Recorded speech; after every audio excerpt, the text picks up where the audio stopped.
기독교 철학자인 엘튼 트루블러드라는 사람이 그의 책 중에서 이렇게 썼어요. 그 책의 이름이 뭐냐면 그리스도의 유머라는 책이에요. 하나님은 매우 유머가 풍부한 분이십니다. 그 책에 기록된 내용이에요. 만일 우리가 하나님께서 얼마나 유머 넘치는 분인 줄 알 수만 있다면 하나님의 백성들이 그분께 다가가는 방법은 훨씬 더 부드러워지고 훨씬 더 친밀해질 것입니다 라고 썼어요. 그러면서 한 가지 예를 들었어요. 성경에는 하나님의 유머에 웃는 사람이 있었습니다. 누굴까요? 사라예요, 사라. 예. 하나님께서는 사라의 나이 89세 때 훗날 사라의 몸에서 아이가 태어날 것이라고 그랬잖아요. 이때 사라는 장막 뒤에서 아브라함에게 말씀하신 하나님의 말씀을 듣고 장막 뒤에서 킥킥킥 막 웃기 시작을 했어요. 근데 이거는 제가 붙인 말이에요. 하나님 참 웃기시네요. 제 나이를 아세요? 제가 어떻게 애를 낳는다고요? 그러나 훗날 이삭이 낳았어요, 안 낳았어요? 우리는 다 알고 있잖아요. 근데 사라는 못 봤잖아요. 그러니까 믿을 수가 없죠. 사라는 자기의 몸 상태를 너무 잘 알기 때문에 말도 안 되는 말씀. 오늘 본문을 보면은요, 아브라함을 의를 사울은 계속해서 강조를 해요. 아브라함을. 4장 전체가 다 아브라함에 대한 거예요. 뭐라고 이야기하냐면은 모든 인류의 조상은 아브라함의 자손이 될 것이다. 그리고 아브라함처럼 예수님만 믿기만 하면은 믿음으로 의롭게 될 것이다. 이것을 선포하고 있는 거예요. 우리가 잘 알고 있듯이 유대인들이나 무슬림들을 보면은 자기 조상이 아브라함이라고 이야기하잖아요. 그러나 성경은 뭐라고 이야기하냐면은 아브라함의 조상에 대해서 아브라함처럼 믿음으로 의롭게 된 사람은 어떻게 해요? 예수 그리스도를 통해서만 된다고 말씀을 하셔요. 예수 그리스도를 통해서만 가능하다고요. 창세기 15장 6절에 보면은 뭐라고 말씀하시냐면은 아브라함이 여호와를 믿으니 여호와께서 이를 그의 의로 여기셨다라고 말씀합니다. 사도 바울은 이 말씀을 중심으로 우리가 어떻게 하나님의 자녀가 되고 아브라함의 자손이 될 수 있는가를 말씀하고 있는데, 첫 번째는 4장 2절 3절 한번 읽어볼까요? 4장 2절 3절. 만일 아브라함이 행위로서 의롭다 하심을 받았으면 자랑할 것이 있으려니와 하나님 앞에서는 없느니라. 다 같이 이제 큰 소리로요. 성경이 무엇을 말하느냐? 아브라함이 하나님을 믿음에 그것이 그의 의로 여기신 바 되었느니라. 한번 따라합시다. 할례가 아니라 믿음입니다. 아브라함의 자손이 되는 것은 할례가 아니에요. 믿음이에요. 유대인처럼 할례를 통해서만 하나님의 자녀가 되고 아브라함의 자녀가 된다고 생각을 하지나요? 아니에요. 행위를 통해서 하나님의 자녀가 된다고 생각을 하잖아요. 아니에요. 믿음이에요. 믿음. 아브라함이 할례를 받았을 때의 나이가 몇 살이었죠? 99세였어요. 99세. 하나님께서 아브라함에게 나타나셔서 너의 조상, 그러니까 너를 통해서 하나님의 믿음으로 의롭게 되었던, 그리고 또 하나님께서 너의 몸을 통해서 이삭을 주시겠다고 약속했던 그때가 언제예요? 그때가 바로 10년 전이에요. 그러니까 지금 중요한 것은 뭘 이야기하냐면은 하나님께서 아브라함을 통해서 믿음으로 의롭게 여겼다, 이 말씀이 바로 언제였냐면은 할례 받기 한참 전이란 말이에요. 할례가 한참 후예요. 할례는 그러니까 하나님께서 약속의 말씀으로 너의 몸에서 애가 태어나 그의 이름을 바로 이삭이라 할 거야. 그러면서 뒤에서 사라가 킬킬킬 웃었던 때가 바로 뭐냐면은 창세기 15장에 나온단 말입니다. 근데 하나님께서 약속을 주시면서 그 약속의 언약을 주시면서 언약을 맺자. 그러면서 네가 할례를 맺어라. 내가 꼭 너의 몸을 통해서 이삭이 나오게 할 것이다 라고 말씀하신 데가 언제냐면은 창세기 17장이에요. 그러니까 할례가 빨라요? 믿음이 빨라요? 믿음이 선이에요. 우리는 이거를 예수 믿으면서도 평생 혼란 속으로 가지고 들어가려고 하는데 믿음이 우선이지 행위가 우선이 아니란 말입니다. 예수 그리스도를 믿고 하나님의 자녀가 되는 것은 믿음이지 행위가 아니라는 거예요. 믿음이 있고 행위가 따라오는 것이지 행위가 있고 믿음이 따라오는 것이 아니라는 말씀입니다. 여러분 믿습니까? 우리가 어떻게 무슨 자랑할 것이 하나님 앞에 뭐가 있다고 하나님의 자녀가 되고 아브라함의 자손이 됩니까? 성경에도 오늘 본문에서 분명하게 이렇게 말씀하지 않습니까? 여러분들이 할례를 통해서 하나님의 자녀가 되고 아브라함의 자녀가 됐다면 여러분들이 자랑할 거예요. 자랑한대요. 당연하잖아요. 나의 의가 아브라함의 자손이 되었고 나의 의를 통해서 하나님의 아들이 되었습니다. 딸이 되었습니다. 이렇게 할 텐데 성경은 분명히 믿음이 앞섰고 행위가 뒤따라온단 말이에요. 그 말은 무슨 말이에요? 너의 행위하고는 아무런 상관없이 너의 의는 아무런 상관없이 내가 너를 내 자녀로 삼고 아브라함의 후손으로 삼겠다라는 것이에요. 오늘날 하나님이 주시는 이 본문을 보면서 할례라는 말씀을 통해서 하나님께서 언약을 맺겠대요. 이 언약은 사실 뭐냐면 아브라함을 모든 인류의 조상을 맺고 그 조상을 통해 아브라함을 통해서 모든 인류의 자손들이 하나님의 자손을 만들고 아브라함의 자손을 만들겠다는 거예요. 이게 언약이거든요. 사실 아브라함은 그렇게 믿음이 뛰어난 사람이 아니었잖아요. 아브라함이 믿음이 부족해서 하나님께서 지금 언약을 맺자 이렇게 말씀하셨을까요? 너의 행위가 부족하니까 내가 너와 언약을 맺어야 되겠다 이렇게 하셨을까요? 내가 너를 의롭게 여겼는데 너희가 지금 하는 행동이 아무래도 좀 부족해. 너는 조금 더 성숙해야 돼. 그렇기 때문에 나와 언약을 맺자 이렇게 말씀하셨을까요? 전혀 그렇지는 않죠. 하나님께서 약속 말씀하시는 건 뭐냐면은 아브라함아 네가 나를 믿기는 믿지만은 믿음과 행위가 따라와야 되는데 믿음으로 행위가 따라와야 되는데 아브라함이 계속해서 지금 넘어지고 쓰러지고 할례 행위가 믿음의 행위가 따라오질 못하고 있는 거예요. 하나님께서 그래서 아브라함아 내가 너를 통해서 너의 자손들이 분명히 너의 이삭이 태어날 것을 내가 보증을 하겠다. 이것이 바로 언약이에요. 여러분 믿으세요? 하나님이 여러분들과 언약을 해서 하나님이 득된 게 뭐가 있어요? 그렇잖아요? 하나님이 왜 말씀이 바로 곧 언약인데 아브라함과 언약을 맺어야 될 이유가 어디 있어요? 일방적인 언약인 거예요. 아브라함아 나를 믿을 수 있겠어? 이거란 말이에요.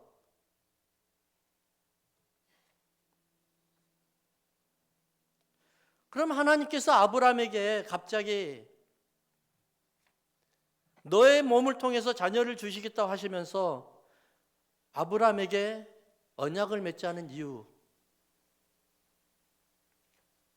그러면서 할례를 하라는 이유, 너의 행위 모든 것을 네가 자랑할 모든 것을 자랑할 만한 모든 것을 잘라내라는 거예요. 내가 너를 통해서 하나님의 영광을 보겠다는 거예요. 내가 너를 통해서 수많은 사람들이 하나님의 살아계심을 보겠다는 거예요. 그렇게 하겠다는 거예요. 이게 하나님의 언약이고 이것을 통해서 하나님의 할례를 하라는 거예요. 할례가 뭐죠, 여러분? 내 자랑 아니에요? 나의 육신으로 할 수 있는 힘이 아니에요. 이게 할례예요. 내가 너의 믿음을 통해서, 네가 나를 신뢰하는 것을 통해서 내가 나의 영광을 취하리라는 이 약속의 말씀이 바로 할례를 통한 하나님의 언약이라는 사실을 믿으시기 바랍니다. 어느 목사님께서 후배 목사님, 고향 후배 목사님이 있었는데 그 고향 후배 목사님을 전도를 했어요. 그래서 고향이 머니까 교회 다니게 했는데 어느 날 고향 후배가 교회를 잘 다니고 믿음이 잘 자라는 줄 알았는데 목사님을 찾아왔어요. 형님, 저는 이제 더 이상 교회 안 다니기로 작정을 했습니다. 라고 하는 거예요. 왜? 제가 눈이 아파서 기도를 드렸는데 새벽 예배도 나갔고 금식도 했습니다. 그랬는데 일주일 작정하고 기도를 했는데 눈이 좋아지기는커녕 더 나빠졌습니다. 내가 그런 하나님을 도무지 믿지 못하겠습니다. 그래서 저는 더 이상 교회를 못 나가겠습니다. 그러니까 목사님이 딱 하는 말이 듣다가 그래 잘했다. 그러니까 이 후배가 깜짝 놀라는 거예요. 아유, 그래도 동생 그러면 안 되지 할 줄 알았는데 잘했다. 교회 그만 나가 그러는 거예요. 그러니까 이 사람이 당황한 거예요. 그러다가 목사님이 이제 이렇게 이야기를 합니다. 너 의처증 환자 여자 부인하고 결혼하면은 그게 신혼이냐 아니면 지옥이냐? 그러니까 지옥이죠.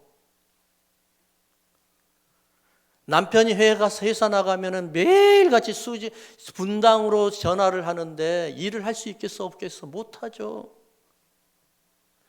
남편이 집에 오다가 약국을 들려가지고 예쁜 아가씨, 예쁜 아줌마인 약사하고 이야기를 하면서 약을 받아왔는데 나중에 그걸 보고 와가지고 그 여자 누구냐, 언제 만나냐 이렇게 막 추궁하면 이게 지옥이냐 아니면 신혼이냐? 지옥이죠. 너 언제 철들래? 너 왜 하나님을 의처증 환자로 만드는 거야? 언제부터 네가 그렇게 됐어? 하나님을 신뢰하고 믿을 수 없어? 네가 천국으로 만들고 네가 신혼으로 만들기 위해서는 네가 네 와이프를 믿듯이 하나님을 신뢰하고 믿고 의지하고 기다리면 되지 않아? 결과는 모르겠어요. 결과는 어떻게 됐는지는. 중요한 거는 사랑하는 성도 여러분, 하나님의 약속은 온전하셔요. 할렐루야. 완벽하세요. 우리가 우리 마음의 그냥 조급함 때문에 하나님을 의처증 환자로 만드는 거예요. 여러분, 그러면은 하나님이 괴롭겠어요? 여러분이 괴롭겠어요? 하나님은 꼼짝 안 해요. 우리만 괴로운 거예요. 우리만 믿지 못하고 기다리고 있는 그런 우리가 너무너무 괴로운 거예요. 그때부터는 뭐가 어디로 들어가요? 신혼으로 들어가는 것이 아니라 지옥으로 들어가는 거예요. 사랑하는 성도 여러분, 하나님은 세상을 통치하십니다. 여러분의 가정도 통치하시고 인생도 통치하세요. 그러니까 우리가 믿고 기도하면 신뢰하고 기다려야 되는 거예요. 그래서 아브라함이 이삭을 못 기다려서 이스마엘을 낳아버린 거예요. 할례가 무엇인가 하냐면 여러분, 할례는 표피를 잘라내는 거잖아요. 왜 잘라내요? 언약만 맺으면 됐지. 자, 이거예요, 여러분. 나 너와 언약을 맺어. 대신에 너 할례를 해라. 그리고 너의 온 가족을 다 해라. 중요한 게 뭔 줄 알아? 너의 힘으로 할 수 있는 거 다 잘라내. 너가 할 수 있는 거 아무것도 없어. 네가 할 수 있는 것이 조금 남아 있어 가지고 하나님이 일을 하면은 하나님이 하셨다고 하는 게 아니라 네가 했다고 할 거야. 그러니까 너는 다 잘라내 버려. 그러면 내가 너를 통해서 할 수 없다고 너가 완전 포기했을 때 내가 너를 통해서 일을 할 거야. 이게 바로 하나님의 영광이야. 이것을 알려주는 겁니다. 할렐루야. 우리가 기도하다가 낙심할 때가 있어요. 저도 기도하다가 낙심해요. 솔직히 힘들어요. 고달퍼요. 하나님 언제 이렇게 해주실 거예요? 그러면서도 문득 생각하는 것이 뭐냐면, 그래요, 하나님 살아계시죠. 전에도 살아계셨고 미래도 살아계시고 지금도 살아계시고, 그리고 나의 인생을 돌아봅니다. 나의 인생을 돌아보니까 하나님이 나를 인도하지 않은 때가 없었어요. 나를 보호하지 않을 때가 없었어요. 위기 때마다 건져내 주셨어요. 근데 나 못해요 했을 때 하나님이 왜 그렇게 미리 좀 나를 건져주면 좋은데 속 애간장 다 이제 태우다가 마지막 때 하나님이 그렇게 건져주시는지 정말 몰랐어요. 근데 오늘 본문을 보면서 저는 깨달았습니다. 할렐루야. 할례해라. 네 자랑한 거, 네가 할 수 있는 힘을 다 잘라내라. 너는 완전 포기하고 이제는 포기 선언을 해라. 그러면 내가 너를 통해서 영광을 거두고 너를 통해서 일을 할 것이다. 할렐루야. 여러분, 하나님 앞에 온전히 맡기는 여러분들 되길 주의 이름으로 축원합니다. 여러분, 루즈벨트 대통령 잘 아시잖아요. 그분은 원래가 환경이 참으로 어렵게 태어난 사람입니다. 뉴욕에서 태어났는데 그분은 소아마비였었어요. 어렸을 때 예전에 소아마비가 얼마나 힘들었겠어요. 거기에다가 시력이 극도로 나빴어요. 앞을 잘 못 봐요. 거기에다가 또 세상에 이분은 그냥 돌아다니는 종합병원 같아요. 그러니까 천식이 있어서 호흡이 너무 약해요. 조금만 걸으면 헥헥거려요. 심지어는 이랬답니다. 앞에 이게 촛불이 켰는데 콕 불어가지고 우리 끄잖아요. 그걸 못 껐대요. 그 정도로 아팠대. 심각했대요. 그래서 루즈벨트는 어렸을 때 그래도 아버지의 믿음이 있어서 그냥 교회를 다녔는데, 자기의 인생을 너무너무 정말 자기의 인생은 이거는 아무것도 아니다. 이거는 이제 나는 뭘 먹고 살까 고민하고 있는데, 어느 날 아버지가 아들을 딱 앉힌 거예요. 그러면서 제가 있는 그대로 읽어드릴게요. 아들아, 네가 가진 장애는 장애가 아니란다. 이게 말이 돼요? 장애가 있는데 장애가 아니래요. 그러면서 뭐라고 이야기하냐면은, 네가 만약 전능하신 하나님을 참으로 신뢰하고 믿는다면, 뭐라고요? 네가 만약, 장애 있는 아이에게 이런 말을 하는 거예요. 네가 만약 하나님을 참으로 신뢰하고 믿는다면은, 그리고 하나님의 도우심이 너와 함께 한다면, 오히려 너는 너의 장애 때문에 모든 사람이 너를 주목하게 될 것이고, 너는 진실로 역사에 신화 같은 기적을 남기는 놀라운 삶을 살 수 있단다 라고 이야기하는 거예요. 이게 맨정신이에요? 이게 제정신이에요? 지금 장애를 앓고 있고 천식을 앓고 있고 시력이 아예 나빠가지고 앞을 잘 못 보고 있는 그 아이에게 이게 가능한 이야기겠어요? 근데요, 루즈벨트가 이때부터 변하기 시작한 거예요. 세상을 믿음의 눈으로 바라보는 거예요. 사람의 눈이 아니라 믿음의 눈으로 바라보는 거예요. 그러다가 그가 28세 때, 23세 때 뉴욕을 대표하는 의원이 되었고, 23살입니다, 여러분. 23살. 28살에는 뉴욕시장 선거에 출마하였고, 부통령이 되고, 대통령이 되고, 나중에는 노벨 평화상까지 탔습니다. 사랑하는 성도 여러분, 사람이 할 수 없을 때 하나님이 하셔요. 할렐루야. 사람이 포기할 때 하나님이 하셔요. 하나님을 무한 신뢰하는 거예요. 하나님께서 내가 너를 통해서 일할 것이야. 너는 아무것도 할 필요 없어. 네가 할 수 있는 건 모든 것 다 내려놔. 그러면 내가 너를 통해서 일할 거야. 그리고 너를 통해서 영광을 취할 거야. 두 번째 말씀입니다. 13절, 14절을 한번 볼까요? 로마서 14장 13절, 14절. 아브라함이나 그 후손에게 세상의 상속자가 되리라고 하신 언약은 율법으로 말미암아 온 것이 아니요 오직 믿음으로 의로 말미암은 것이니라. 만일 율법에 속한 자들이 상속자이면 믿음은 헛것이 되고 약속은 파기되었느니라. 함 따라 합시다. 아브라함의 유업은 믿음으로 연결이 됩니다. 율법이 아니에요.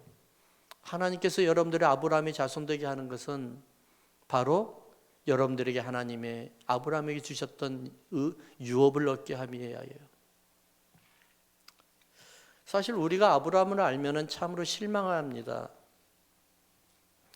아브라함이 하나님의 말씀을 듣고 여정을 떠나요. 그리고 그 여정이 떠날 때는 믿음이 큰 사람이 아니었어요.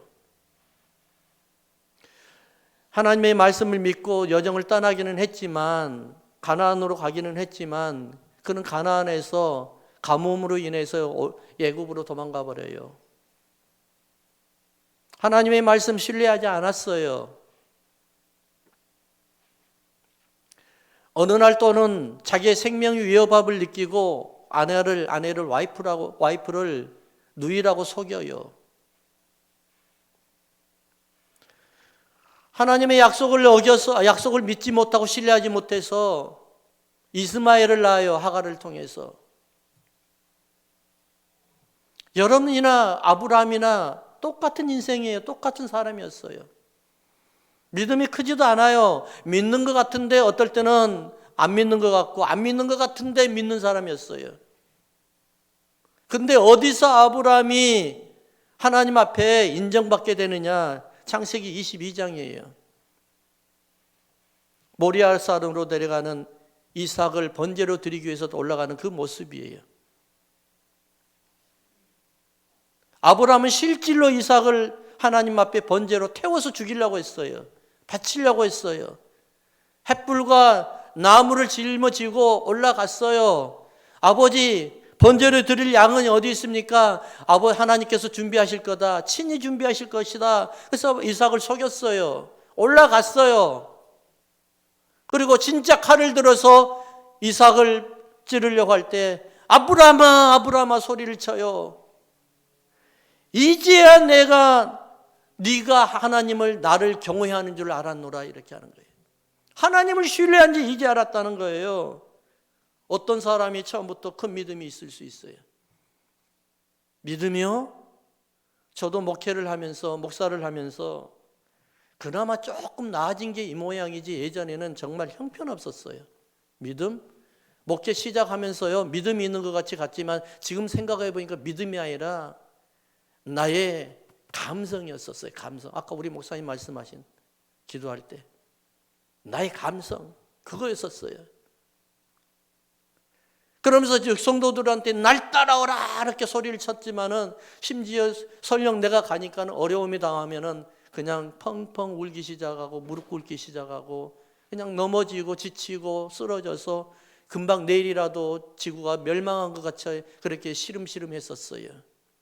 근데 옷이 사람을 만드는 것인지 아니면 뭐가 고난이 사람을 만드시는지 모르겠지만은 여러 번 연단을 겪고 난 다음에 하나님이 보이기 시작하더라고요. 하나님의 모습이 보이기 시작해요. 그러다 보니까 이제는 어떻게 변했냐면, 옛날에는 문제가 생기면 내가 해결하러 다녔었거든요. 근데 지금은 무릎을 꿇어요. 이게 달라졌어요. 문제가 생기면 무릎 꿇어요. 그리고 사람한테 눈물을 흘리지 않고 하나님 앞에 눈물을 흘려요. 어떨 때는 펑펑 울어요, 그냥. 예. 하나님 제 마음 아시지 않습니까? 아시지 않습니까? 그러면서 뭐라고 하나님 앞에 기도한 줄 아세요? 아무리 내려놓고 아무리 내가 하나님 앞에 모든 걸 맡기려고 해도 지금은 이렇게 되는데 기도하려고 기도하고 끝나고 딱 일어서면 또 그게 옛날로 돌아오네요. 이걸 어떻게 해야 됩니까? 여러분 동일한 생각 아니에요? 하나님 앞에 무릎 꿇기 기도하고 막 펑펑 울 때는 진짜 하나님 뭔가 된 것 같이 할렐루야 할렐루야 했는데 딱 무릎 꿇고 뒤로 돌아서자마자 그때부터 걱정이 돌아오는 거예요. 아브라함도 그랬을 거예요. 아브라함이 이삭을 죽이려고 할 때 얼마나 많은 고민을 했겠어요. 신학자들은 이렇게 해요. 하나님이 아브라함이 이삭을 죽이더라도 살리신다는 걸 그대로 믿었대요. 그렇기 때문에 아브라함이 죽이려고 했대요. 그래 모르겠어요. 맞는지 모르겠어요. 중요한 거는 내 경험으로 의하면은 수없이 고민하고 진짜 하나님이 하실까? 진짜 하나님이 하실까? 이런 고민을 가졌을 거예요. 근데 바울은 이것을 통해서 하나님의 막 약속의 말씀이 이루어지고 아브라함을 통해서 이루어진다는 말씀을 하시는 거예요. 뭘로요? 믿음으로요. 신뢰로요. 사실 우리가 인종도 달라요. 문화도 달라요. 아브라함의 민족이 아니잖아요. 아브라함의 언어도 아니잖아요.